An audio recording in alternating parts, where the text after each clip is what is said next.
Napakaganda ba ng kilikili ko? Sobrang pretty ba yan?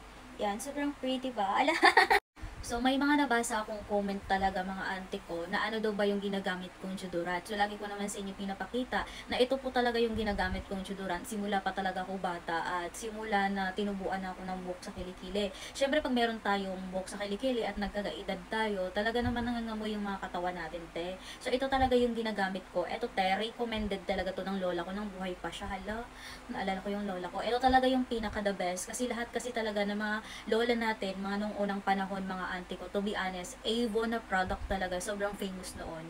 Mga pulbo ng mga matatanda, mga perfume nila, roll-on, ayun kasi talaga yung famous dati. At ito yung pinasubukan at pinatry ng lola ko sa akin nung nagkaroon ako ng asim-asim sa kilikili kasi siya nga yung naglalaban ng damit ko. So, ayun, medyo naamoy na siguro, parang bumabaho-baho pa na, di ba?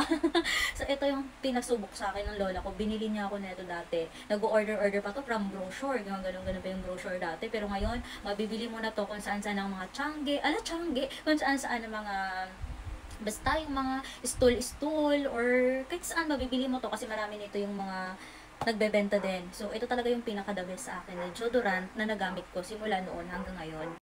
Mga auntie ko, payo ko sa inyo, wag kasi kayo gumamit ng kung anong klaseng deodorant na mga viral ngayon or yung mga trends na mga bagong product. Hindi nyo po yan alam kung yan ay subok or yan ay FDA approved.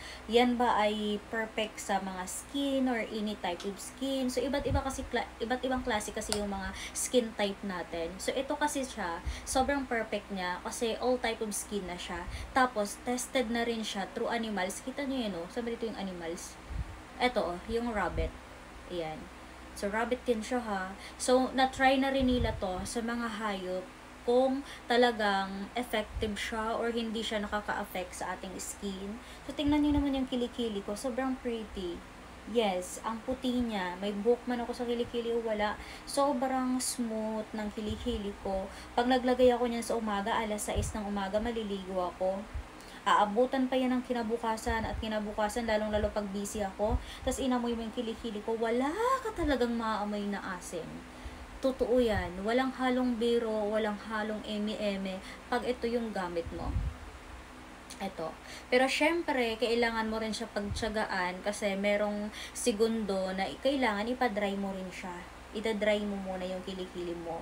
So, perfect to sa mga walang buhok sa kilikili kasi ma-absorb agad ng skin nyo. Ako kasi meron akong buhok sa kilikili kaya pinapatagal-tagal ko muna at minsan, kung mapapansin nyo, nag-hand fan ako, pinapa-electric fanan ko yung kilikili ko para matuyot. Kasi mas maganda pag magsuot tayo ng t-shirt, dry na yung kilikili natin. Yes. Kasi para hindi rin mag-transfer sa damit natin, hindi kumapit, ba diba? So, perfect to gamitin talaga mga auntie ko. So, meron na rin siyang mga glutathione, iba't ibang klaseng scent kung gusto mo. Nakadepende din kung ano yung favorite mong scent. Sa akin kasi yung scent na ginagamit ko, hala? So, itong glutathione, te. So, ito talaga yung pinaka-perfect. Meron din itong blossom kung gusto mo, mabango talaga. So, ito kasi yung pinaka-perfect sa akin. Powdery yung scent niya. Kasi ako, sobrang sensitive ko pagdating sa pabango. Lalong-lalo yung mga pabango na mga oil-based na pabango, tapos hindi ko bet yung amoy. Para alam mo yun, ang sakit sa ilong, kaya mas gusto ko talaga yung powdery lang. Ayaw ko ng medyo sobrang bango, sobrang tamis, ayaw ko ng ganun. Kaya ito yung pinaka-favorite ko pagdating sa deodorant cream. Ang mga auntie ko, subok na to ng mga kanunuan natin. Kahit halikan mo pa yan, kahit matulog ka pa dito magdamag, te. Mapapasabi ka na lang pagkagising mo nga, ang bango. Hala! So, yun lang. So, sana nasagot ko yung question hindi ko na makita kasi yung comment niya. Nakalimutan ko i-screenshot para sana ilagay dito sa taas. So, nakalimutan ko na, hindi ko na makita kasi sobrang dikit-dikit yung mga nagko-comment talaga sunod-sunod. Minsan, hindi ko na nababasa yung mga comment din. So, yun lang. Bye-bye!